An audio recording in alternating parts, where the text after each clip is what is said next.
Movie buff specialist Phil and John are back with another episode of our top 100 movies, and we are on to the second quarter of our movies. We're already there. We're on number 75. We've made it through our first 25 movies.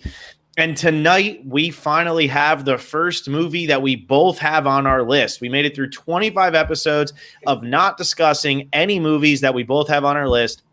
And tonight we are finally going to do that. We're going to be talking about The Return of the King, which comes in at number 75 on John's list, and it comes in at number 79 on my list. So not far away from where John ultimately ended up putting it. And then we'll also be talking about Julian Schnabel's movie that got him an Oscar nomination for Best Director with The Diving Bell and The Butterfly.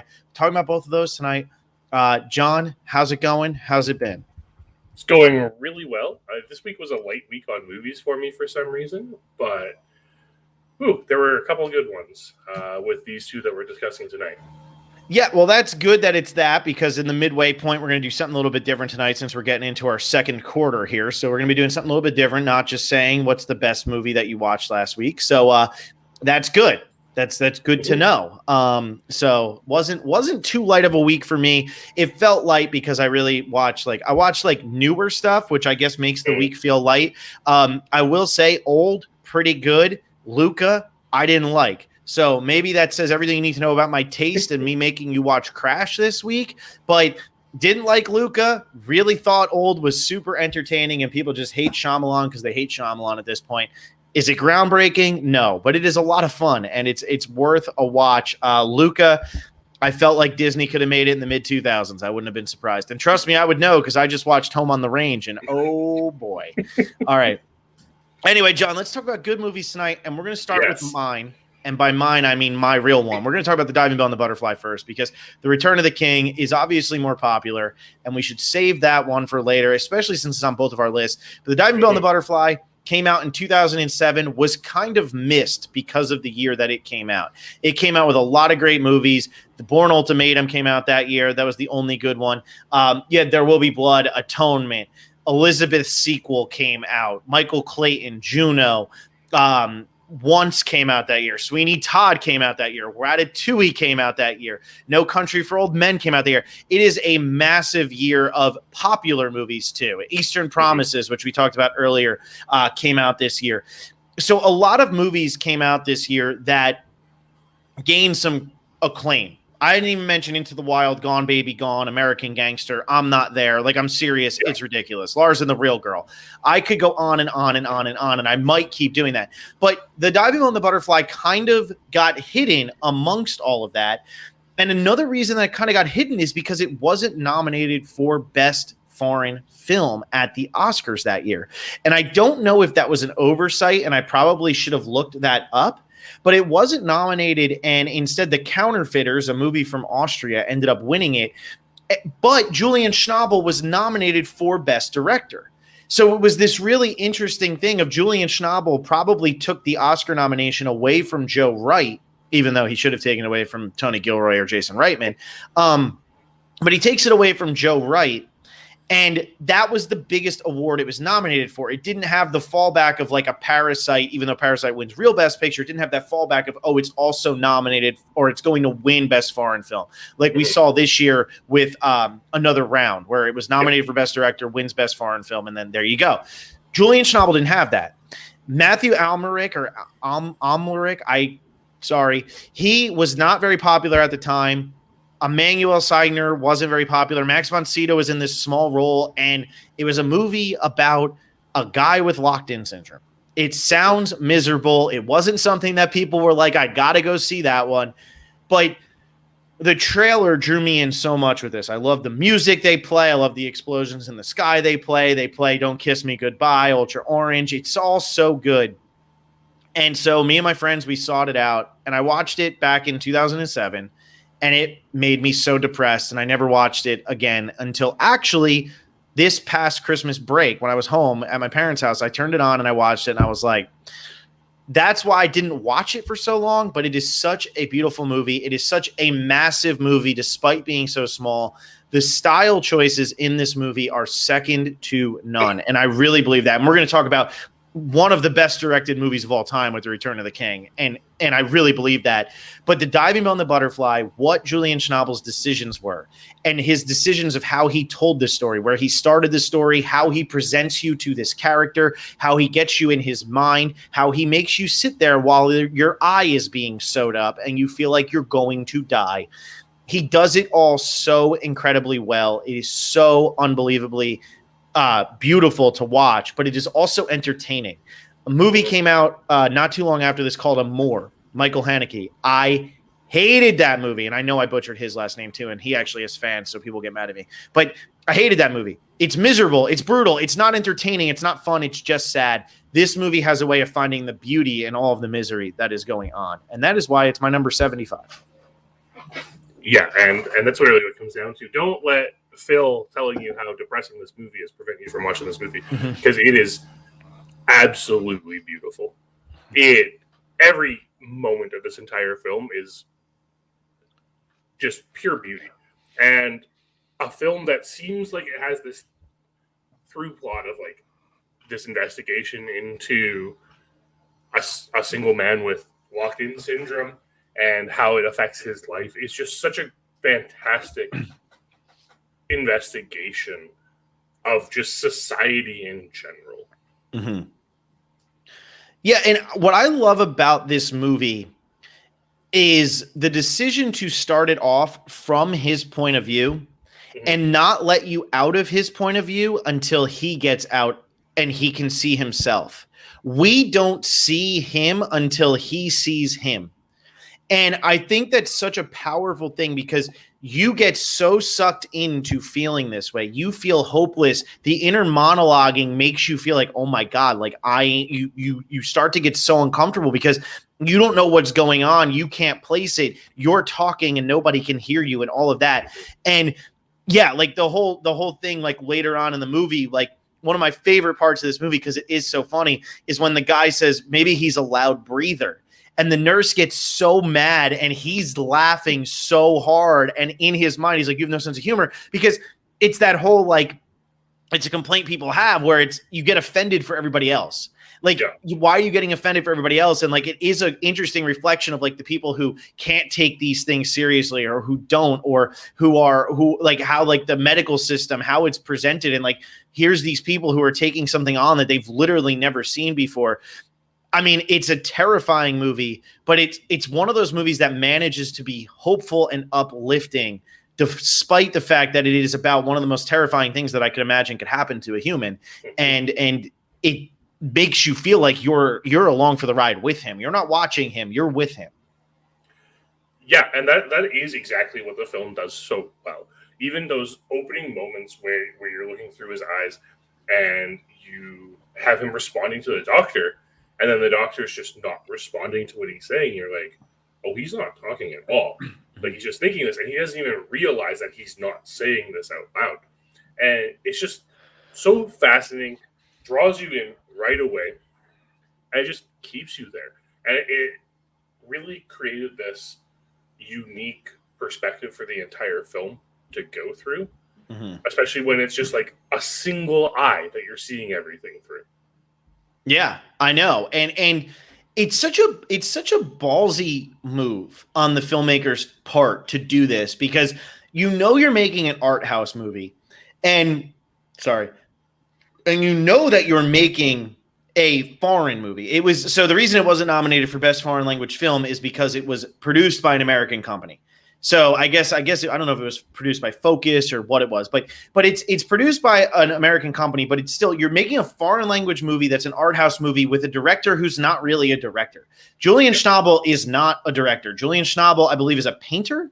I think he's a painter who made like 2 movies or something.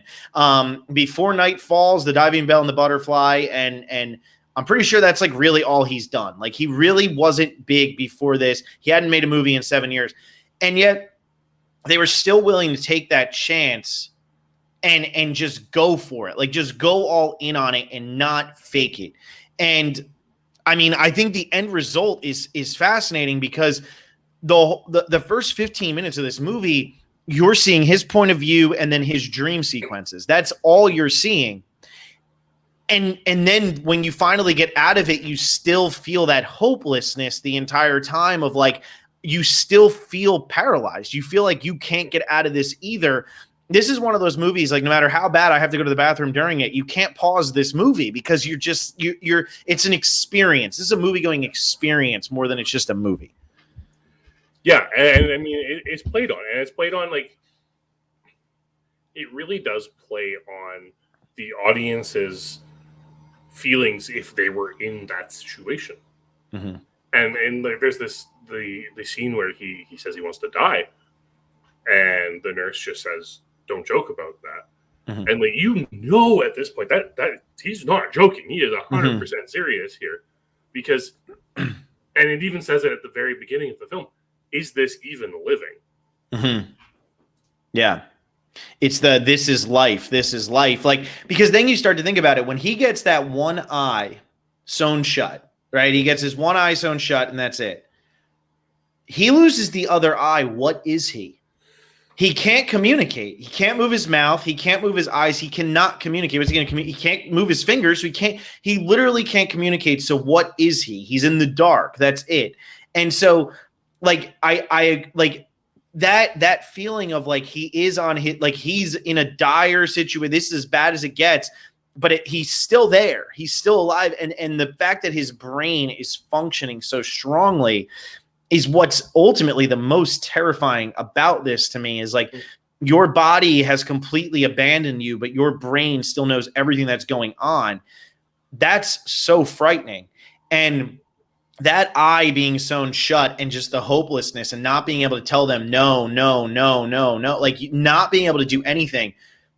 It's absolutely horrifying. I mean, what do you do if you can't communicate? And that's ultimately what this movie's about. This whole movie is just about communication and communicating and living. And like, even when things are as bad as they get, life is still worth living, all of that. But what are you if you can't communicate? What are you then?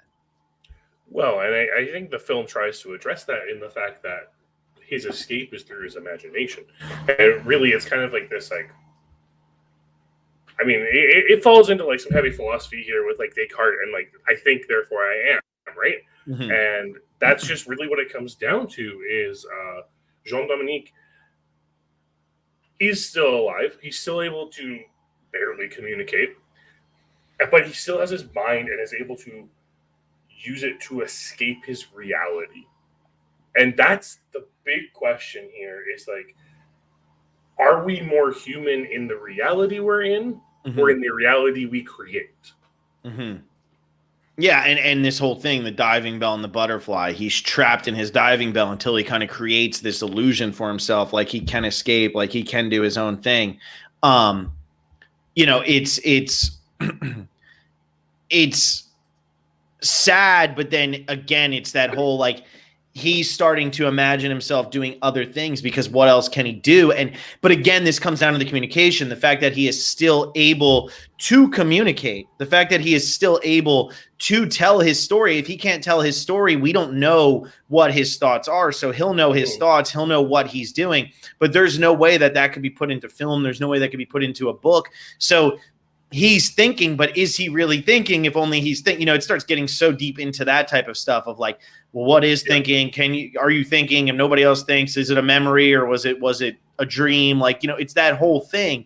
And, but what this movie does a good job of is it doesn't just focus on that. It's still giving you the full story of what's going on and like why this is important and why his life is important and who he is and who he was. And it gets into like all of the problems with him and like how he was a terrible father and how he's got, a bad relationship with his ex-wife, I guess it is at the time. And like how he didn't know how to balance everything, how he was kind of just taking things for granted. And then it all just comes crashing down in one quick moment. So it still deals with all of that as well. Yeah, and I mean, it's a really terrifying concept because it does bring this human aspect of everything together. And it mm-hmm. really goes to show that there's like just this one catalyzing moment which crashes all of reality around you and makes you be so retrospective of it and mm-hmm. just reflective of what's going on, what you have done, and have been, and what will you be moving forward. Yeah, for sure. And I think, like, obviously it's like the stages of grief. He's kind of going through them. It's the denial, and then he's getting there, and he's finally hit acceptance. And what can he do about it? And with the speech therapist and with all the therapists who are helping him move and everything like that, it does seem like he's making progress throughout the movie. Is he making progress? We really have no idea. It could be muscle twitches for all we know. We really don't know if he's making progress or not. It looks like he's starting to move his neck and things like that. But really, his progress is the least important part of this movie. You know what I mean? Like, they don't ever give you really the hope that he's going to be okay or that everything's going to work out for him. It really is more about the relationships and everybody else around him, and him kind of reflecting on his own life. But it's not done in a I can't think of the word, way where everybody is a cliched way where it's been seen 5 million times of the same thing. Like, I love the scene in Lourdes when they go to Lourdes, and it's, she has her one Madonna, it's one of a kind, and then he goes walking down the street and there's another Madonna, the same exact one, just sitting there in the wall. But I think, like, there's so many great things of, like, him reflecting on what moments actually stick with him and stay with him as he keeps going. It's really good. I mean, it's so well done. Yeah, and then there's also just the way that it's portrayed in the film and the cinematography used, because I mean, this movie is very evocative of other, like, other films that don't use a lot of time. There's a lot of dialogue in this movie for a movie with a protagonist who can't speak, and but there are moments where it's flashing through, like, the dream sequences, or it's flashing through, like, the memories, and it feels very evocative of things like The Man with the Movie Camera or Koyaanisqatsi, and just, like, of these, like, film poems and these visual poems instead, and this use of montage in order to portray emotion. Yeah, it kind of, there were scenes of this that remind me of Amelie, which is, so high up on my list, but there were scenes in this that remind me of that, one being that it's French, but just, like, this stylistic choices of what montage they're deciding to show with what voiceover and the approach. Like, there's like a slyness to all of this. It's not meant to just be straight up depressing. It's not meant to just be straight up, the character, even as they're talking about certain things, is commenting in, like, a kind of funny, snarky way. And I feel like that's very reminiscent of Amelie and other of the Genet movies, where, like, we talked about Delicatessen earlier in this podcast, or in this, in this series. And, like, you talk about a movie like that, all of those characters are living through something incredibly dark, but it's being done with, like, a sort of dark comic element to it. This movie has that dark comic element to it. Like, I was talking about Amour earlier. When you get to that movie, there's nothing comedic about that movie. Yeah. For that movie, you sit down for an hour and 45 minutes and you watch somebody die. If that's your idea of fun, then go watch Amour. If it's not, I don't care how technically sound that movie is. For an hour and 45 minutes, you watch someone die. That is what that movie is. This movie gives you enough. It allows you to feel hopeless, but then also feel like, but what if this really was what my life was reduced to? Would I be able to look outside and look elsewhere and all of that? And I feel like a lot of, like, the best foreign language, non-English language movies that do end up making their way to America, most of the time are asking that question. I think about a movie like The Untouchables, which was such a box office hit and has such a following in America. It gets a remake with Bryan Cranston and Kevin Hart, and it's so well received. And it's pretty much about this same thing, except more comedic with more dialogue, because Bryan Cranston can at least talk in that movie, and it's not Bryan Cranston in the original, but they can at least talk in that movie. And so I just think, like, it's taking these really bad situations and being able to put a spin on it that American directors just aren't putting on certain elements like this. Yeah, I mean, that's a very good point, and it's a lot of it comes down to the fact that American directors, we talked about it last week when we were talking about, like, studio interference and everything like that, and it's this idea that, like, in the end, what makes a movie really successful, or what measures a film's success a lot of the time in North America, is its box office yield. And because of that, we do kind of get a lot of similarity in some of the films that are out in the mainstream. But in other countries, we have, like, the film festivals circuit, And because of that, we do get films that are a lot more experimental in their approach to how they're presenting something.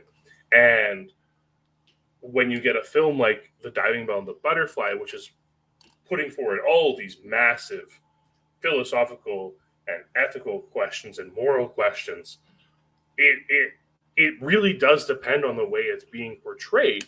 And thankfully, there is that market that still consumes these type of movies so that they are getting made. Well, yeah, and I think so. Like, one of the biggest misconceptions in America is like you said, a lot of it is based on box office revenue. Mm-hmm. But in a lot of international companies, they're just looking to sell a certain amount of tickets. They're not really looking to sell necessarily for money. They just want to get it on a certain amount of screens and sell a certain amount of tickets. And like a success to them in Italy, a success in Italy is like 1/100th of a success in America a lot of the time, because I worked for a company that did this with international sales. And a lot of the time, the company that's buying it in Italy is buying it for a fraction of the price. And so in order to make back what they bought the movie for, because they didn't produce the movie, they, unless it's a massive movie, but for an independent movie like Diving Bell and the Butterfly, they just need to make back what they bought it for and then what they pay in print and advertising. And so like a movie like The Diving Bell and the Butterfly doesn't have to be a massive success. It doesn't have to make $100 million. It doesn't have to make $90 million. It doesn't have to make $10 million. It just has to make something. It just has to get in front of audiences, because it will get an awards following. Maybe it'll get whatever. And it'll create something for, hopefully, the director. That's what they're hoping for when you make this. That's why a lot of foreign directors will come to Hollywood then and say, hey, I'm now going to work in Hollywood, because they weren't making the money working elsewhere. So they come to Hollywood, they make that movie, they make all the money, and then they go back and they work on movies they actually want to work on. That's what you see a lot of the time. And so like The Diving Bell and the Butterfly, it didn't need to be a massive hit. And yet it's still, even though it was kind of lost when it came out, critically, it was so well received. But this is a movie that would never get made in America, because all they're going to be looking at is, wait, we're going to spend $20 million on a movie about a guy who can't even move or talk or anything. And we're going to make, what are we going to make on it? We're not going to make anything. But this could be made, even though it was by an American company, in France, because that's not what the bottom line is. Yes, everybody wants to make money on the movie they make, but it's also about what opportunity it's going to lead to, and can we get this on the festival circuit, and can we do it that way rather than just, will we make $100 million opening weekend, and will we get a second run? Yeah, and I mean that's kind of what the nice thing about the festival circuit is, and the fact that it exists, and it's nice that we're living in an age where the festival circuit gets a lot more attention to films like this, and that the festival circuit is becoming more mainstream, and people do follow along with all the festivals to see what the receptions are at all of them.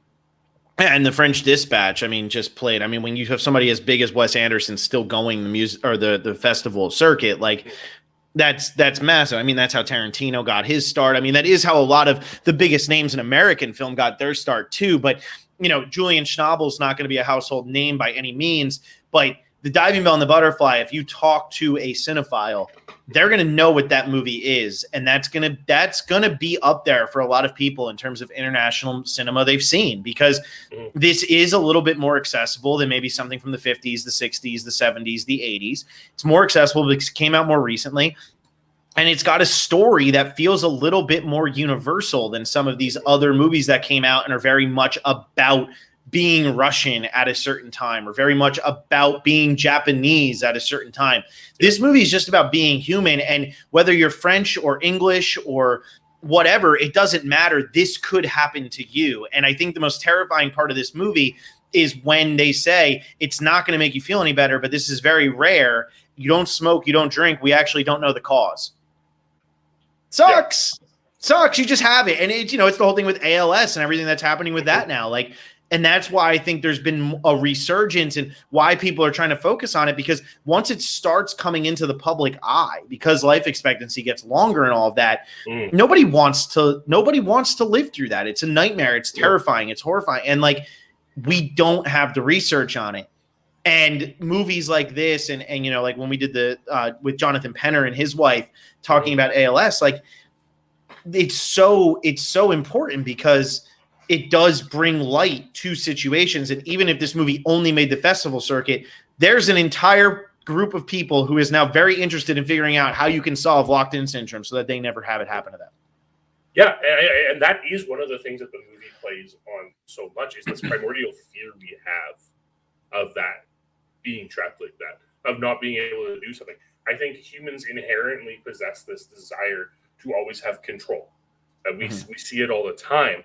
So there's an inherent fear within us of losing that control and then and then what type of struggle it would be to reclaim it. And then we see it depicted in movies like The Diving Bell and The Butterfly.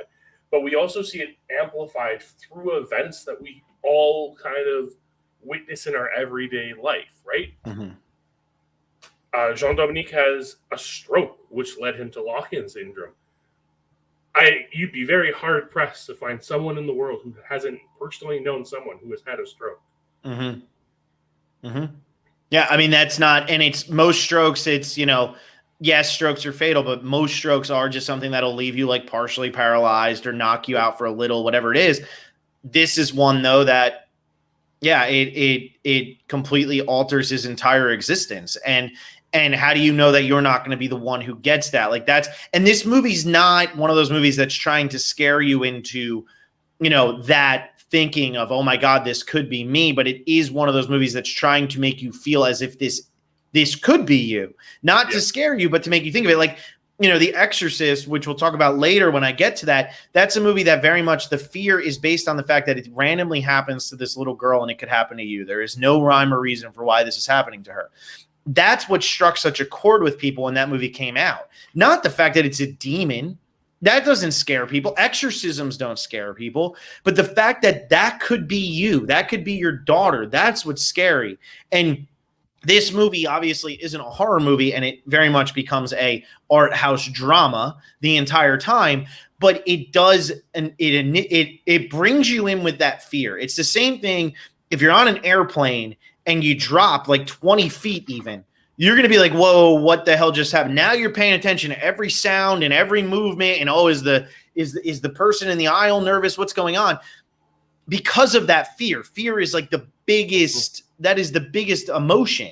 That's the one that's going to capture you. And this movie does that. And then it removes you from the fear and does allow you to just live along with him and go on this journey with him while experiencing some of the bigger moments in his life. And it's a beautiful movie with just so many beautiful moments. And if you can get past the misery of what it's about, I mean, the music, the score, the direction, the cinematography, it's all second to none. I mean, maybe to There Will Be Blood, which came out the same year, but it's all second to none.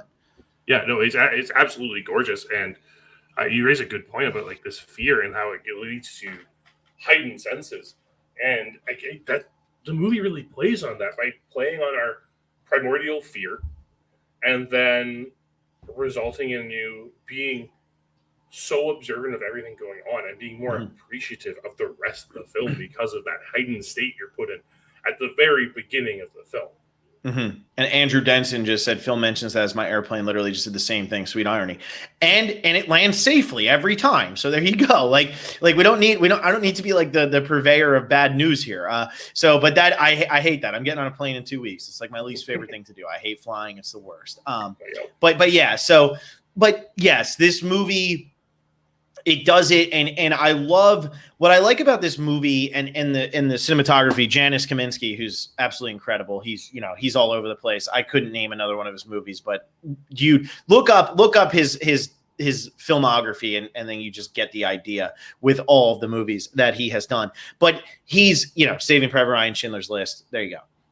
That's all you really need to know, right? But so I love the out of focus. I love how out of focus so much of this movie is. Like you're really winking and blinking and struggling with him. That's not an easy task to pull off. And I don't think we've seen it done since 2007, have we? Maybe, but not in this way. But not as prominently as it is in this film. Yeah. Well, that's what I have for that, man. I love this movie. I think this movie is just, it's just beautiful, and it's heart-wrenching, and it'll make you feel, and it has the ending that you're expecting and not wanting the entire time, but it's what you get. But it's the fact of this guy's book comes out, he becomes a huge hit, and then he dies. He gets it out there, and all those little moments with the different people, with Pierre Roussin, which is based on a real person. It wasn't actually Pierre Roussin, but based on a real person going to Beirut and giving up his spot, and his friends and his wife and his lover and his father, all these things, all the nurses. I mean, it's just so well done. It's just all about those little things. It's all about those little moments and not the grandeur that he was living with before everything went so wrong. Yeah, and it's presented in such a fantastic way where I really enjoyed the ending of the film, where like right before we're told like he dies a month later or whatever, but like we finally see him having the stroke, and it was just such a mundane thing. And all he kept thinking was, "I guess we'll go to the theater another day." Yeah, it's brutal. It is. It absolutely is. And I mean, the best thing about the Diving Bell and the Butterfly is that it's just an experience, is what it comes down to. It is experiential film in all sense of the word or phrase. And we cannot do it enough justice explaining it through this podcast. Yeah. Sit down, watch it. It's rough. Just do the best you can. It's rough, but just do the best you can. And it's why, like, when a movie like The Theory of Everything comes out to American audiences, obviously about Stephen Hawking, Eddie Redmayne wins Best Actor. Like, it gets all this critical acclaim, gets nominated for Best Picture. That movie really didn't do anything for me. And I feel that it's because, like, what was different about that other than what he was suffering through? At the end of the day, it's a biopic. That's all it is. And this movie does so much more than that. And if it had been made in English and somehow been this artistically sound, it might have beaten No Country for Old Men for Best Picture that year, because it got as much acclaim as it did without being English. And it still got all that praise. It's funny how that works, huh? Yep. Okay. Well, anyway. All right, John, let's so we're in the midway here. Instead of jumping over and talking about the best movie we watched this week, since we're into our second quarter now, since we just finished our first quarter last week, John and I talk about all the time how, like, when you watch movies, your opinions will change, things will move around. And even as we're going through our top 100, I never thought I'd ever sit down and watch my top 100 movies pretty much in order. Obviously, Return to the King was supposed to be 79, but whatever.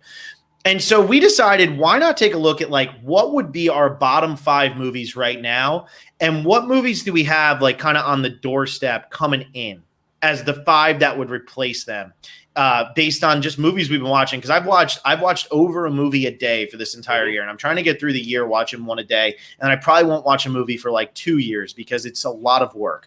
But let's talk about this. So, John, what do you have as, like, your bottom 5 movies right now? What are you looking at as the movies to kind of hop in there? Yeah, so the movies I've shifted my top 100 around right now. So the bottom 5 right now are Toy Story, Tropic Thunder, Indiana Jones and the Last Crusade, A Knight's Tale, and Darkman. Was that what it was originally, or what's the big dropper there, just so people can get an idea? Indiana Jones, I believe, was the biggest dropper. Okay. If I recall correctly. I won't hold you to it. It's okay. Yeah. And it wasn't really because, like, I disliked these films. It was that the films that I had below them, upon a rewatch, I realized I liked more than them. And I mean, we're going to come to a film of mine in a few weeks, a couple months, that's going to drop a lot. And that's okay. Oh, I'm interested. That's okay. But don't give us spoilers, but I'm very interested. Spoilers. Yeah. But it's really tough. So I went through my Letterboxd today and, like, looked at the movies that I listed as, like, my 4.5 stars right now. So the ones that I thought could be contending, and there are currently 12 of them. So if I'm looking at, like, the top 5 of those, in descending order. So we'll start at the 5th one and we'll move up to the one that I know is, like, penetrating into this top 100 and certainly penetrated really high. So Towards the bottom of that list, we have Being John Malkovich, which I just think is. When I first saw that movie, it completely caught me off guard at how good that film was. We then have Enemy. Okay, that's the Jake Gyllenhaal one, or yeah. So that's Enemy. It's directed by Denis Villeneuve, and that is a interesting film. I'll just put it that way. Singing in the Rain is just one of those movies that after I watched it that first time, I keep just thinking maybe I should just watch Singing in the Rain, and I've prevented myself from doing it again. But it's always sitting there as like, I'm bored. What should I do? It's like I could just watch Singing in the Rain again. Then we have to add more Tarkovsky to the list, obviously, because I saw Andrei Rublev for the first time, so that's definitely penetrating in there. And like that's probably going to be a top 20 film the next time I revisit my top 100. But the one that's the biggest one that's probably getting into my top 10 is Seven Samurai. Oh, okay. I thought you were going to say Columbus, and I was going to leave. That's why I took my headphones out. But yeah, I haven't seen Seven Samurai somehow. Yeah. I hadn't seen it until we started this, and then I was like, no, I'm sitting through the 4 hours of this movie, and you have us watching that much later on. So that is something. Yeah, I have us watching that instead of where I had Fellowship of the Ring. Okay. So it's way later on, but yes, we will be watching it eventually. Gotcha. Yeah, I when I was doing mine, I kind of The Descendants stayed at 100 for me. Oh, wait, I should ask. Are you done? Because you kind of ended with okay. I just wanted to make sure because Seven Samurai sounded like the ender, but then I didn't want to start going. It is. Seven Samurai is definitely the ender. Yeah, so The Descendants stays at 100 for me, and then I have Back to the Future at 99. I got The Dark Knight at 98, which is right where it was. I got Borat at 97, and I actually moved Stand By Me down to 96, and I love Stand By Me, but I dropped that one mainly the same thing you just said. My taste is just different now, and there's other movies that just jumped it. The Wrestler, Shane, The Hours, they all just jumped it. Barcelona, like those are just movies that I was like, I didn't realize I liked this one so much more than that. Cabaret. It's nothing against Stand By Me. It's more of a compliment towards those other ones. And so those are kind of the five that are down there right now. And the ones that are knocking on the door for me, Wild Strawberries, probably going to end up in my top 30 or 40, I would say. The Father is going to be not far behind. So a big aging and mental well-being not really being there. That's going to be coming through. Princess Mononoke will definitely be in my top 100.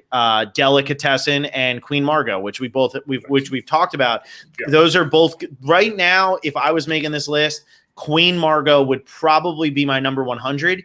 But again, there could be movies higher on this list that I'm like, you know what, that doesn't resonate with me as much anymore. And you drop it down. Like that happens. And I think that's what's fun about doing this all the time. Like I did a list back in like 2010, then I did a list in 2015, and then I did a list again. I think it's fun to do these lists all the time because you do see your changing taste as time goes on, and what do you pull for and what do you like more. I just watched this week Nocturnal Animals, and the first time I saw that movie, I was like, that was a good movie, whatever. And I just watched it again, and I'm like, that might be one of the best movies I've ever seen. Like, that might be one of the best neo-noirs, like all of that. Like, that's a 4.5-star movie that's knocking on the door with a chance to get in to my top 100. So out of all my movies, like that's what I got. I have 11 4.5-star movies, so not far away from you. I got 3 Colors Red, The Cranes Are Flying, The Swimmer, The Girl with the Dragon Tattoo, the Swedish version, and Sweet Smell of Success. Those are like pretty much in the order I think that I would go right now for my 4.5-star movies. But Wild Strawberries, The Father, those are 100% in my top half. Princess Mononoke, probably a little bit lower. Delicatessen, right around there. And then Queen Margot, which we all watched and we all loved. We laughed, we cried, we did things.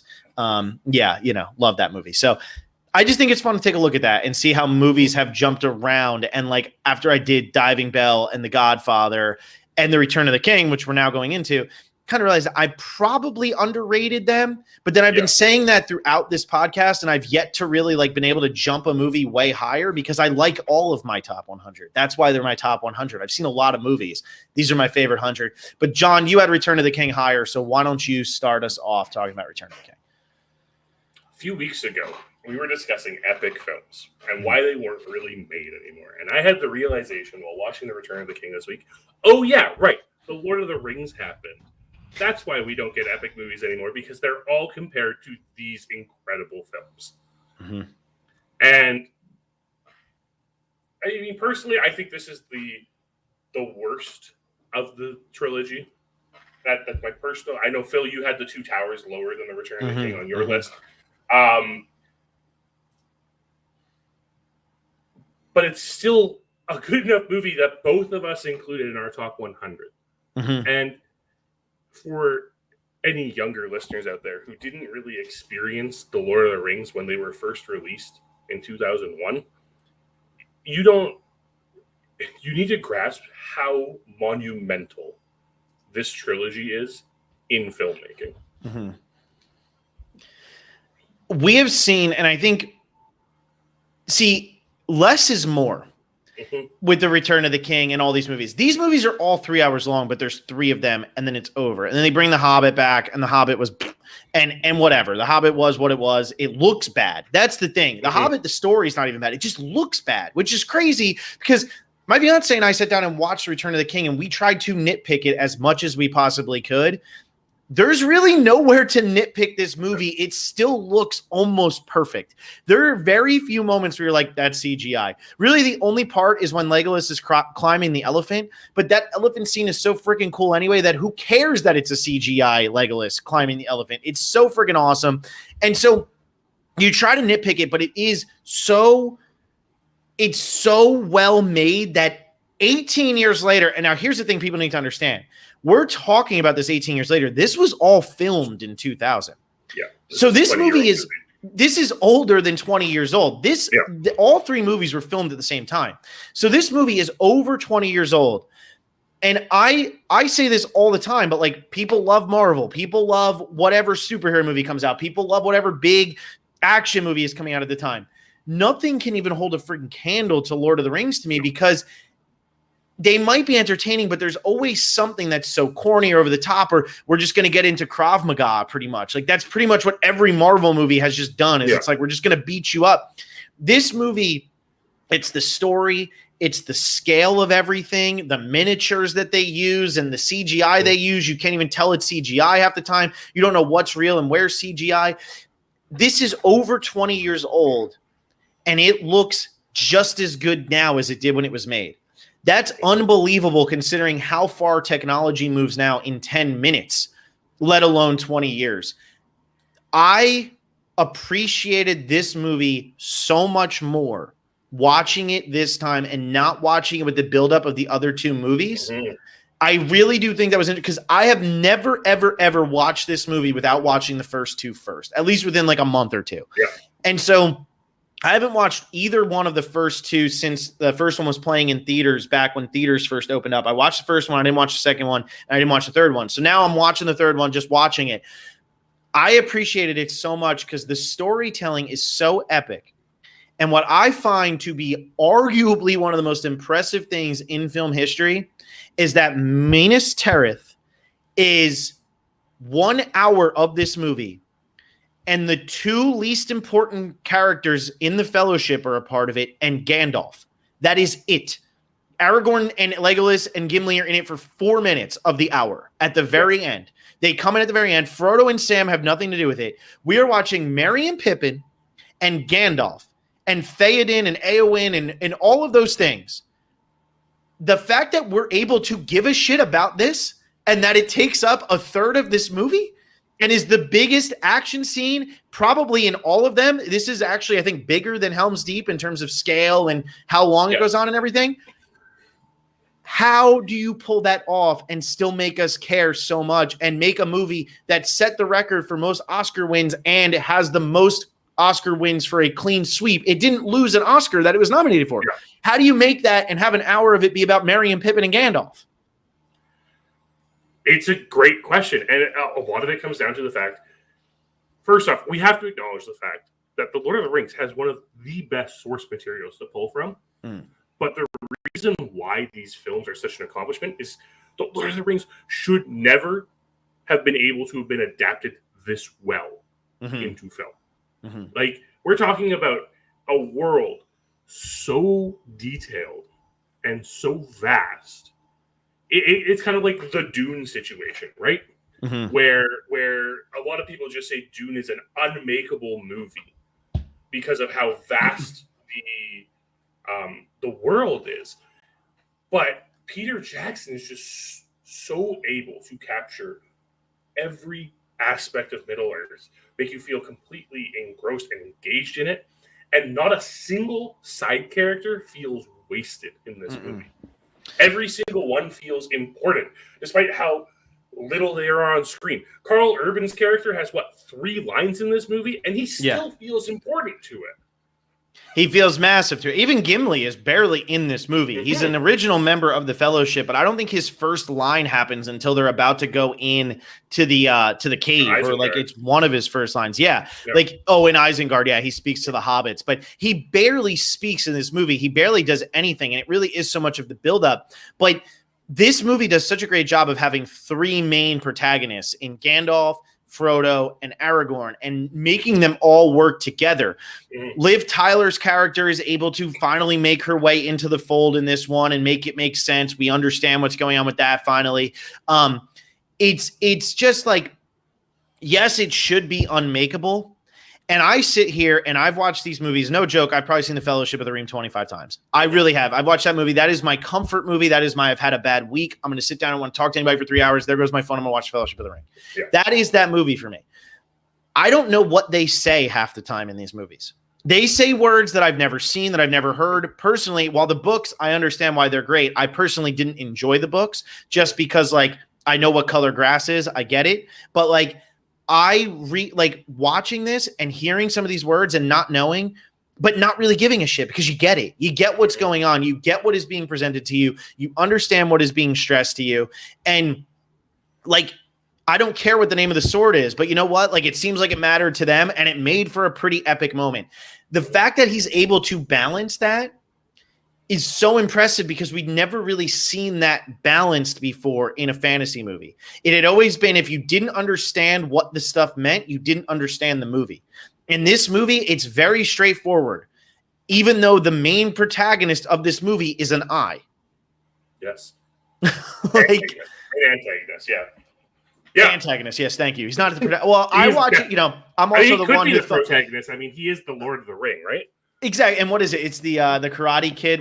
There was that commercial where it's Barney Stinson in How I Met Your Mother. Yes. He's like, no, William Zilka is the good guy in the Karate Kid. But yes. Yeah, and like it's funny to think how people our age, like, the language of Middle Earth has kind of just seeped into us, and it's just this knowledge sitting in us. Because I was sitting there thinking, I literally have a note here that says insight into art culture at Cirith Ungol. They never say Cirith Ungol in this movie. I just know that's where this happens. Like, well, yeah, and that's the thing. Like, you just know these things because that's how big these movies were. Well, yeah, Mordor, Mount Doom, Helm's Deep. You say Helm's Deep, pretty much everybody who's anybody is going to know that you're like, oh yeah, that's badass. Like, you don't have to say anything. It's like Helm's Deep is badass. And like Amen Hen, like all of these things, you just know what they are. You know where these big battles took place. And like it was funny because as we were watching it this time, I was watching with my fiance and I kept quoting like everything before it would happen. And I was like, how do I know every line to this movie? Like, this is the one I've seen the least, and yet I know pretty much every line from this movie. And I think it's just the writing is just so above and beyond what you see from writing in the fantasy genre when it's adapted. I think that's what needs to be understood, when it's adapted. And I will say, when this genre is done right, this is my favorite genre ever. That will not be reflected in my top 100 because it is very rarely done right. But when this genre is done right, whether it be this, whether it be a Square Enix video game, whether it be Game of Thrones, when it is done right, there is nothing better to me because you're literally living in a world and the epicness. What I love about this movie, what I love about this trilogy is you start off with that epic prologue, and then it goes into a guy reading a book in a sunlit field. Yep. And it ends, forget the 15 endings, it ends with them on a volcano with lava spewing everywhere. Like, it doesn't get much, like, that is a journey. That is the ultimate journey. And I love that. I think it's just amazing to go from one point to the next. And it's funny how I was thinking about this when I watched When Harry Met Sally last week. So many movies try to be When Harry Met Sally and they all fail. So many things try to be The Lord of the Rings, and they all fail, with the exception of Game of Thrones. Game of Thrones succeeded, whether you like the ending or not. That show succeeded because of how monstrous it became and because it really was, up until it fell on itself, incredible. And I still like the ending, but it fell on itself. After season 6, it was like, where the hell am I going? But that being said, nothing comes close in the movie world to what The Lord of the Rings tried to do, and I don't know if we'll ever see anything like it. I mean, I'm hopeful we will, because I'm really hoping Dune is very good when it comes out in October. But I hope, man. I hope. And like it has the potential to be the sci-fi equivalent of what these movies did for fantasy. Mm-hmm. And I'm hoping. It's in the hands of one of my favorite directors, so it's hopeful. I have a lot of high hopes for that movie, but even to come close to what The Lord of the Rings did is going to be a massive accomplishment in itself. Yeah. Because it's this movie, the fact that you can talk to a lot of people and they will tell you The Lord of the Rings are some of their favorite movies. There are those people who hate them out there. Mm-hmm, but if you ask people, what are your top 100 movies? You'll be hard-pressed to find someone who doesn't list at least one of these movies in that top 100. Oh, yeah, because if they're going to go out of their way to list the top 100 movies, they're into movies. And if you're into movies, it's hard not to like The Lord of the Rings. It's funny because I was telling Alexa beforehand that we were doing that, and she said, oh, I don't like movies that I fall asleep during. And I was like, if you're bored by the return of the... And then she admitted she never made it to the third one because she just didn't like Fellowship. And it's funny because Fellowship is my favorite top 10 movie. But if you're not into this genre, you can't stand Fellowship. Why do you care about these people walking around smoking pipes with fireworks and the Shire, and you don't care about any of that? And that's fine. Like, if you just can't open your mind to that, you can't open your mind to that. And it's not, that's not a negative, but it's funny how, if you do like movies, like my dad, whose top 10 movies are all gangster or horror movies, will acknowledge that The Lord of the Rings deserves its place in that upper echelon of movies. Like, it's hard. You might put in your top 100 and say, I'm not going to put all 3 of them, but it's hard to leave out all 3 of them as well. Yeah. Yeah. And we haven't even gotten to like the nitty gritty of what makes this one in particular very Which we good. Probably should, since we're going to talk about the other 2. Yeah. But like this movie in particular, while I was watching it, one of the things that really stuck out to me, the performances in these films are absolutely incredible. Yeah, they're great. A lot of and like you said earlier, it's directed flawlessly. Mm-hmm. Peter Jackson did an immaculate job with this, to the point where a character like Denethor is just portrayed in such a way that he just seems so despicable. Mm-hmm. And it gets down even to the scene of him eating the tomato. It's just like, yeah, that is how Denethor would totally. Yeah, exactly. Dripping on his face. Or Ian McKellen's facial expressions in this film. Because I don't know, there are not many actors who can go from the fear that Gandalf has as the orcs are landing, as the sea showers have started hitting Minas Tirith and the orcs are pouring out, to the pride he has for Pippin slaying that orc. Yeah. And it's subtle. It's not, there's no attention drawn to it, but you just see it in his face. And it's like, that's more character building than a lot of films have in this man's face in this scene. And so why do we think none of these, they didn't get nominated for anything? Ian McKellen got nominated for the first one, and that was it in terms of acting. Nothing here. And I'm happy it didn't get nominated for anything here because it wouldn't have beaten Sean Penn. Bill Murray should have won that year, in my opinion, but it wasn't going to be Bill Murray or Sean Penn. They weren't going to win supporting actor over Tim Robbins. Like, it just wasn't going to happen.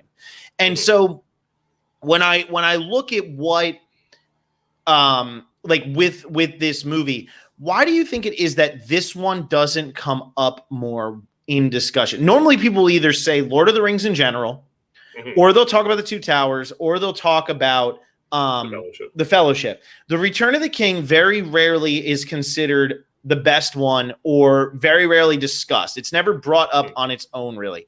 Why do you think that is? Especially since it was the most critically acclaimed, and it was the second highest grossing film of all time at the time it came out. Yeah, and I mean, a lot of that comes to the fact that it was the third in a trilogy that had very set release dates. You knew exactly when the next Lord of the Ring movie was coming out. I know, because I had 3 consecutive birthdays going to see 3 consecutive New Year's Eves, baby. Yeah. 3 consecutive New Year's Eves. And it's just, there are aspects of The Return of the King that I think has it stand down a little bit as a standalone film. And for the most part, it's fine. You don't really need to know what's going on. You can figure out what's going on. There are a couple decisions that they moved from the end of the Two Towers, like the book, into this film, which made it a little weirder. Changing like the Shelob sequence to Return of the King made a ton of sense. That's fine. Changing the going to Isengard to the beginning of this film made a lot less sense. I think the reason that they have Isengard at the beginning of this film is because that is when Pippin finds the whatever, the orb or whatever. And I think if that happens at the end of the second film, you have a year now before the next movie. That's not enough of a cliffhanger to be like, oh my God, what's going to happen with that orb? Since it is the prime focus of the first 2/3 of this movie, I think you need to have it in the beginning of this movie. And even a movie like this, even a movie like the third in a trilogy that is by far the darkest, one of the darkest movies like ever made. It's so dark the whole time. Even though it's like that, you still need your moments of light. And it starts off with Smeagol and Deagle. And then it shows Sam and Frodo, but then it's got to show these guys too. It's got to get you into their story. And I feel like if they had done Isengard at the end of the second one, people would have forgotten what was going on with that. And you have a harder time bringing Legolas and Aragorn and Gimli into the story because they don't really do much for the first hour and a half of this movie. Yeah. No, I completely agree. And I understand the reasoning behind it. It's just this one point in this movie where it feels like something happened and I don't know what it is. Right? I tried viewing it in this lens of not having this like vast knowledge of Middle Earth. Made it very difficult because apparently it's just there. But that's kind of the one. I mean, that's the only thing I'm knocking this film for. It just speaks to how good this film is. Oh, I'm sorry, there was this one scene that I totally know what it's referring to, but I mean, if I was seeing this for the first time, I wouldn't. Yeah. But other than that, like, I think what it comes down to, I think a lot of people really dislike the multiple endings in this film. Which I think is, I love it. And I don't know how you feel, and I'll give my defense of in case you agree with them or with me. But my defense of is I like that we get all of these conclusions, and it feels very much like an epilogue, as it should. And it feels like a long epilogue because it should. Because we just watched, you have to remember, we just watched a 9-hour movie. We didn't just watch a 3-hour movie. We watched a 9-hour movie. It should feel long. There should be a lot going on here, and it should take its time. And what Peter Jackson does is he tries to make it feel like a massive dream sequence of like all of this happening almost in slow motion after how chaotic and crazy everything in the last pretty much 7 hours of movie was. Ever since they get to Rivendell, from there on, it's nonstop. really from Weathertop, From but Weathertop. yeah, it's nonstop. And so I personally like them, and I like that it ends with Frodo and then it ends with Sam. I like that Sam is the last shot, and it's like closing the door. You end in the Shire, you started in the Shire. Like, I like all of that. But I can understand why people would get annoyed with it, but at the same time, like, it's not like it's such a great movie. Why do you feel like, oh, I can't believe it's not over yet? Oh, I can't believe, like, I don't understand like why people feel so resentful of it, unless it's just because that's what people complained about at the time. Yeah, and like, where did you want it to end? You want it to end like with Sam and Frodo lying there on Mount Doom with nothing going on? I guess there could be an argument for it to end after, Aragorn's "You kneel for no man" line, and rightfully so. I get that. That's a very powerful moment in the film. Could have ended when Frodo rides away into the sun too. I mean, that's probably the biggest one for me. Yeah, and I mean, I understand that argument, but it's not good enough because it is an epilogue to a 9-hour movie, and it so neatly wraps everything up. Yeah, and it feels necessary. I don't think the movie would feel complete without it. And so the one thing it doesn't wrap up, and John, since you read the books, maybe you can explain it to me. The first Lord of the Rings is number, I believe, 7 on my top 100. Yeah, it's number 7. Masterpiece. Perfect movie. Nothing wrong with it. Second movie in my top 100. Third movie, 79. What the hell is Cate Blanchett's purpose in these movies? Please explain to me beyond her is she just a seer? Is there something more? I'm okay with it, what her role is. But what I have a hard time with is I feel like that's the one thing that Peter Jackson doesn't let those who didn't read the books in enough on. Because I know she's a seer, and I remember her giving him that thing, and I know that she's too powerful, and she would take the ring, and all of that's bad, and so he needs to push her on, and like whatever, send him on his way. But then she's there at the end again, and I'm like, okay, what's her arc? What's her story? There's a very important line that she says at the end of the film too. The power of the 3 rings has faded. Because over. Glendriel. No, it's because those 3 elves, Elrond, Glendriel, and that other guy. The one who doesn't have a name. Yeah. They possess the 3 rings given to the elves. Right? So they are very pivotal in this. But of course, that's all like handled through the Silmarillion and stuff, and it's very in-depth with that. But she's pretty important. She just can see everything that's going on. Is that pretty much what it is? Like Elrond has the gift of sight. Does she have the gift of sight? I think that's just an elven thing. It's just an elven thing. Okay. Because it's just interesting to me that the woman who gives the prologue of the movie and is in a massive scene in the first one doesn't show up in the second one, and then is in the third one for about 10 seconds at the very end, and like it's Cate Blanchett.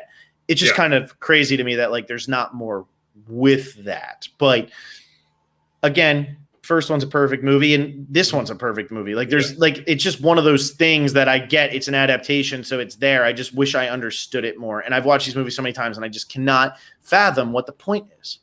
Yeah, I get that.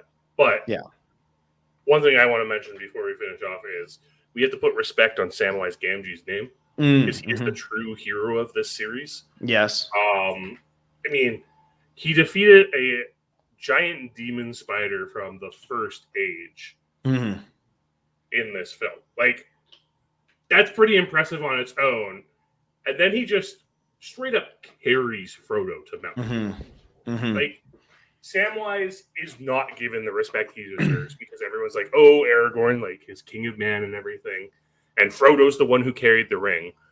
Sam carried Frodo. Yeah, no, Sam, I can't carry it for you, but I can carry you. That was one of the lines that I screamed out like 2 seconds before it happened, and that made my fiance annoyed because she was really into the movie, and I kind of ruined the moment. But, whatever. I've seen it enough times. She's seen it enough times. It is what it is. If it was the first time, I wouldn't be screaming it, although it was something I wanted to do. I will say, though, watching this movie without the other two, one of the characters that I find fascinating that kind of gets lost in the mix of these 3 movies is Eowyn. I think Eowyn is a very good character. I think they actually do a very good job with her. I think they do a better job with her than they do with Arwen. I think Liv Tyler's character, I like how they make her like mysterious and, it's very like sleepwalky. Like I kind of like that feel. I like that vibe, but I think Eowyn doesn't get enough credit. She has her big moment of I am no man. That was another one that I screamed out really loud. But I like what they did with her character where it's like she's going to be the love interest of Aragorn, and then like that doesn't work out. So like but like her story never feels weaker because of that. Her story is very much about just like wanting to be able to fight for what is hers. And I think they do a really good job with her, and they make you care about her so much in this movie, which if they didn't make you care about her, Minas Tirith doesn't work as well. It just doesn't work as well because she is so integral to that. And she does have the biggest kill of that entire scene. And the last thing I will say is the Green Ghost people. It's the only part of this series that I don't love. And it's because it's such a Deus Ex Machina. But other than that, it sure is. But other than that, whatever. I get over it. I've seen the movie enough times that I'm like, you know what? They look amazing. It's cool. They go away. But it is such a Deus Ex Machina. I would have liked to have seen them really have to finagle their way out of it rather than just being able to be like, yo, let's go get the Ghost Army who can't be killed. Yeah. I mean, they're very interesting. And they looked visually interesting. They look visually different than other things. Visually amazing, so far. And it's amazing how well that visual effect stands up. I thought that was going to look terrible because I hadn't seen it in maybe 2 years or so. Yeah. It's crazy how good that still looks. Like it really is. I guess what I wish is I wish we would have seen a little bit more of a struggle from Aragorn to actually convince them.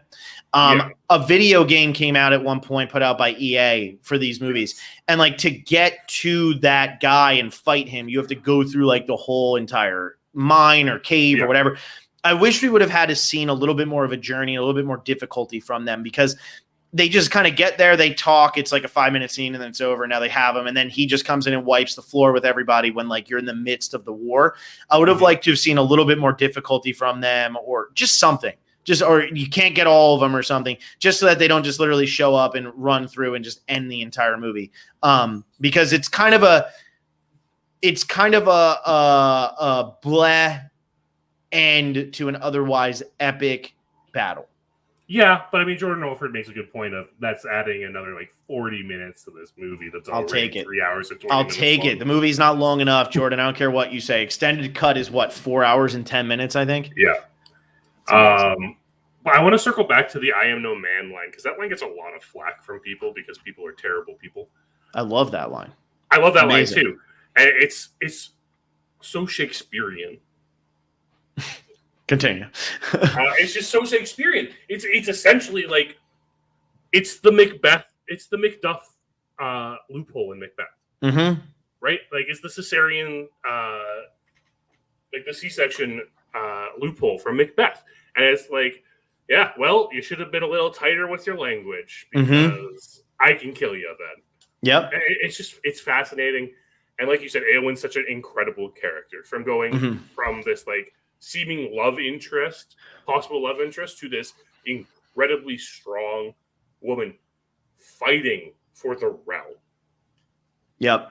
Yeah, and like a lot of what happens at Minas Tirith is so Shakespearean with Denethor and Faramir and Pippin and Eowyn. It's all very much that way. Even Theoden, who's laying there watching his daughter save it. It's all very Shakespearean. I mean, that's where a lot of this is being drawn from, and that's fine. That's good. John Noble plays a phenomenal role as Denethor. He's a great addition to this cast, and yeah, I mean it just clicks. It all just clicks. It just clicks all the way through. And you know what we never mentioned one time in this entire podcast? Andy Serkis. Andy Serkis as Gollum never gets old. I think that's why a lot of people like the second one the most is because it's like the introduction of Gollum and it's not the end of the trilogy and whatever.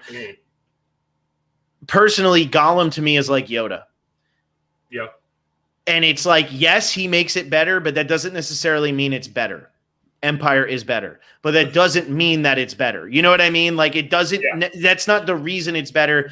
The other movie can still hold its own without having him. And so Gollum is amazing, though. Andy Serkis's work in this movie as a real actor, as Smeagol, and then as his falling apart, eating the raw fish. It's so graphic. It's so brutal. So good. And what's so good is that this movie's 18 years old, like we said earlier. It's a fantasy movie. It won 11 Academy Awards. Every one of them it was nominated for, it won. It won Best Picture. And it doesn't feel dated, and it doesn't feel like a fantasy movie. It feels like a movie that anybody could sit down and watch. The action sequences are perfectly timed. It's all so well done. The storylines all work really well together, and it draws you in from beginning to end. It really does. And so I just love it. I love it. And I have Two Towers. I had Two Towers behind it. John has Return of the King listed as the worst one. I have Two Towers listed as the worst one. And I'm interested to watch Two Towers out of order now, which is only 1, 2, 3. It's only 4 weeks away. So we're a month away. We'll be watching this the end of August, watching the Two Towers and watching these all in reverse order, which is a fun thing to do. It sure is. All right, John, you got anything else you want to say about the Return of the King, the first movie that we both had on our top 100? No. All right, cool. All right, let's get out of here then. So next week, we're going to be talking about Ex Machina from 2014 and Crash from 2004, and that's damn right. I'm making you all watch Crash. Don't worry, I've already mentally put in my mind that this will be behind The Diving Bell and the Butterfly, Godfather Part 2, and Return of the King. But I think that might be as far as it falls because I love Crash. I don't care what any of you say. I love it. And wait until you get to Shakespeare and love them. Be just as obnoxious when we get to that one. So Crash next week from 2004, the Paul Haggis masterpiece, not the David Cronenberg piece of crap. And Ex Machina from Alex Garland, a underrated sci-fi writer, and one that I earlier in this podcast said I didn't like. Ex Machina. This will be my second time watching it. And John, I'm about to watch it in about 2 minutes. So excellent. I'll let you know tonight if I liked it any better on the second go around. But that'll be fun. Two different movies for sure. Yeah, and another Best Picture winner. So 2 Best Picture winners in a row after Return of the King, Crash, and then we start getting into some weird stuff. But anyway, thank you all for listening. Keep following us on whatever you're following us on. I'm watching movies like crazy. John's watching movies like crazy. And we hope you're watching movies like crazy. We'll see you next time. Bye, everyone.